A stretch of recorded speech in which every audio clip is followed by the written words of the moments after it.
بسم اللہ الرحمن الرحیم قد افلح المؤمنون الذین هم فی صلاتهم خاشعون۔ تحقیق فلاح پا گئے مومن لوگ،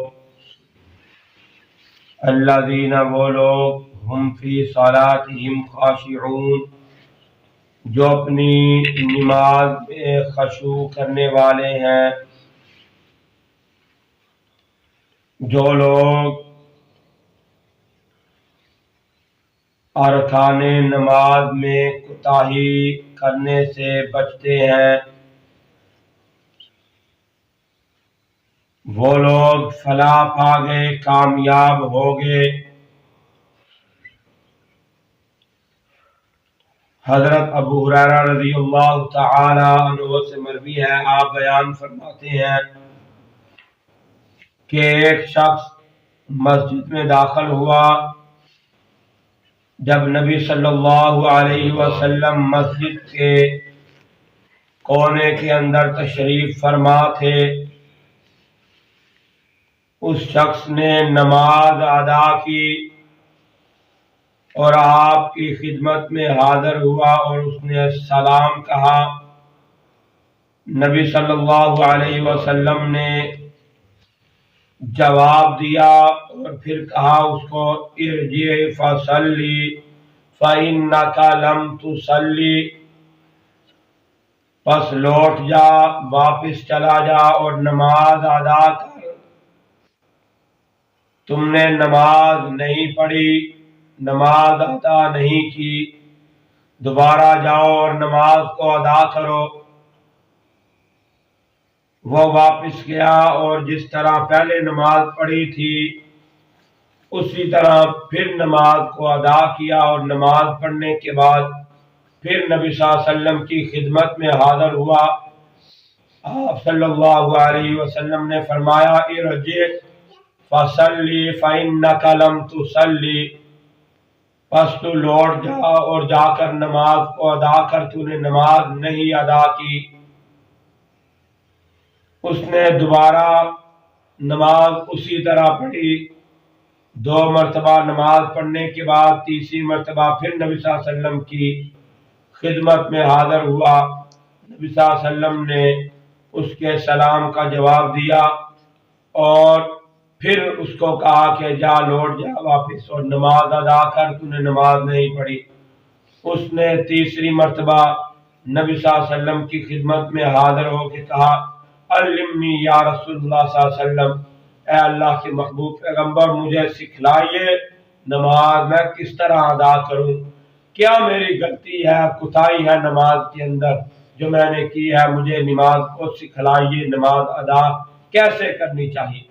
نبی صلی اللہ علیہ وسلم نے فرمایا کہ بیٹھ جا، اطمینان کے ساتھ سجدہ کر، پھر سجدے سے سر اٹھا، پھر اطمینان کے ساتھ بیٹھ جا اور پھر سجدہ کر، سیدھا کھڑا ہو، اور یعنی جب تو ایک سجدہ کر کے دوسرے سجدے کے لیے بیٹھے اور اطمینان کے ساتھ بیٹھ جا تاکہ تیری ساری ہڈیاں اپنی اپنی جگہ پر آ جائے۔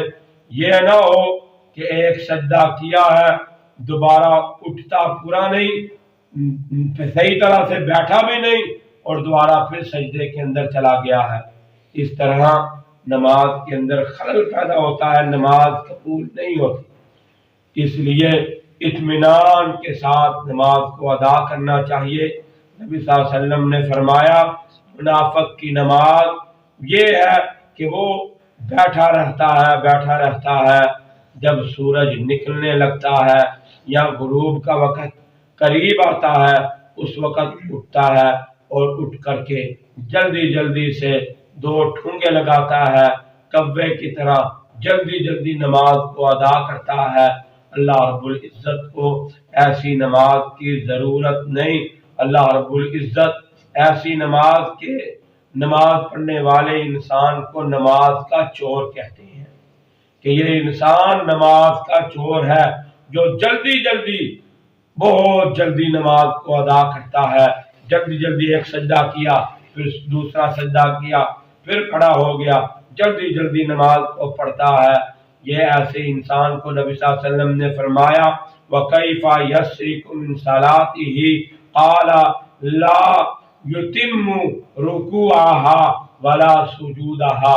آپ صلی اللہ علیہ وسلم نے فرمایا نماز کا چور وہ انسان ہے جو اپنی نماز کے اندر رکوع بھی مکمل نہیں کرتا، رکوع کے اندر جاتا ہے پھر جلدی سے کھڑا ہو جاتا ہے، ابھی پورا کھڑا نہیں ہوتا اور پھر سجدے کے اندر چلا جاتا ہے، سجدہ پورا کرتا ہی نہیں اور پھر کھڑا ہوتا ہے اور پورا مکمل بیٹھتا نہیں، پھر سجدے کے اندر چلا جاتا ہے۔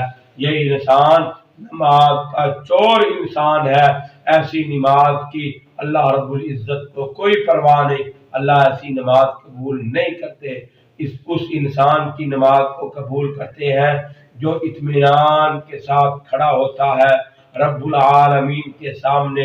ایک انسان جب کھڑا ہوتا ہے اس کو معلوم ہونا چاہیے کہ میں سارے جہانوں کے رب کے سامنے کھڑا ہوں، اور اطمینان کے ساتھ سورۃ فاتحہ پڑھے اور کوئی اور سورت ملائے، اس کے بعد رکوع کرے، رکوع کرنے کے بعد اطمینان کے ساتھ اپنی کمر کو سیدھا رکھے اور پھر کھڑا ہو اور سمع اللہ لمن حمدہ کہے، پھر ربنا ولک الحمد۔ اگر آگے دعا آتی ہے ربنا ولک الحمد حمدا کثیرا طیبا مبارکا فی، نبی کائنات صلی اللہ علیہ وسلم نے فرمایا ایک صحابی رسول نے یہ دعا پڑھی اور نبی صلی اللہ علیہ وسلم نے دیکھا فرشتوں کی قطار، بہت زیادہ فرشتے اترے ہیں اور وہ اس دعا کو لینے کے لیے آئے ہیں۔ اللہ رب العزت کو اتنی زیادہ یہ دعا، یہ کلمات پسند آئے، حمدن کثیرا طیبا مبارکا فی، اللہ کو اتنے زیادہ محبوب لگے، اللہ نے فرشتوں کا نزول کر دیا کہ جاؤ یہ دعا، یہ کلمات لے کے میرے پاس آؤ، یہ کون سا انسان ہے اس کی دعا میرے پاس لے کے آؤ۔ فرشتوں کا نزول ہوا، اتنی زیادہ تعداد تھی فرشتوں کی کہ نبی کائنات صلی اللہ علیہ وسلم نے فرمایا آسمان و زمین کا خلا بھر گیا، اتنی زیادہ قطار بن گئی فرشتوں کی اس دعا کو لینے کے لیے۔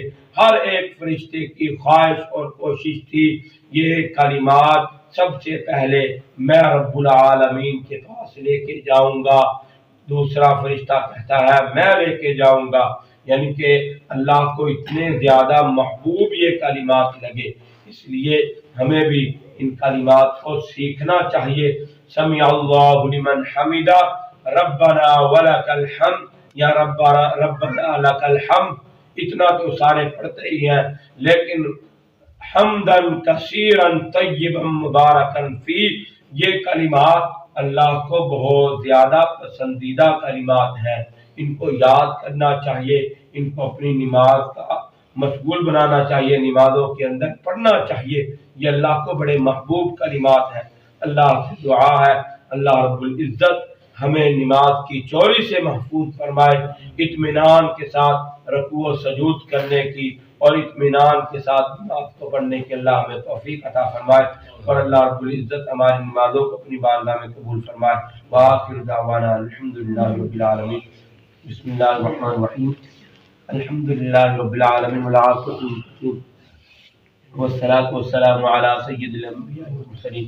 یا رب لک الحمد کما ينبغي لجلال وجهك وعظیم سلطانک، اللهم صل علی محمد وبارک وسلم وصلی علیہ۔ اے میرے اللہ جتنے مسلمان بیمار ہیں سب کو شفا عاجلہ کاملہ نصیب فرما، جو پریشان اعلی پریشانیوں سے نجات عطا فرما، جو مکروہ ہیں ان کو اپنا قرض اتارنے کی توفیق عطا فرما۔ اے میرے اللہ قرض کی ادائیگی کے اندر آسانیاں پیدا فرما۔ اے میرے اللہ تمام مسلمانوں کے رزق میں مال جان میں خیر و برکات کا نزول فرما، دن دگنی رات چگنی ترقیاں نصیب فرما۔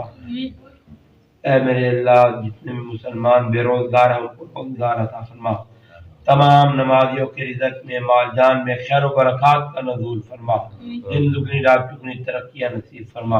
اے میرے اللہ حلال وسیع رزق عطا فرما، اے میرے اللہ ہم سب کو حلال وسیع رزق عطا فرما، حرام کے ایک لقمے سے بھی ہم سب کو محفوظ فرما، ہماری دنیا اور آخرت کو بہتر فرما۔ اے میرے اللہ جن کے والدین رشتہ دار عزیز و اقارب فوت ہو گئے سب کی مغفرت فرما، اے میرے اللہ میرے والدین کی بھی مغفرت فرما، اے میرے اللہ جتنے بھی مسلمان جہاں جہاں بھی فوت شدگان ہیں سب کی مغفرت فرما کر ان کی قبروں کو روضۃ من ریاض الجنہ بنا، قبروں کو منور فرما، قبر کے حشر کے عذاب سے محفوظ فرما۔ اے میرے اللہ ہماری دنیا اور آخرت کو بہتر فرما، نیکیاں کرنے کی توفیق عطا فرما، برائیوں سے ہم سب کو محفوظ فرما۔ اے میرے اللہ ہمیں اطمینان کے ساتھ نمازوں کو ادا کرنے کی توفیق عطا فرما۔ اے میرے اللہ ہماری نمازوں کو اپنی بارگاہ میں قبول فرما، ہمارے لیے یہ عبادات ہمارے لیے نجات کا ذریعہ بنا، کل قیامت والے دن بغیر حساب و کتاب کے جنت الفردوس کا داخلہ نصیب فرما۔ سبحان ربک رب العزت عما یصفون وسلام علی المرسلین والحمد للہ رب العالمین۔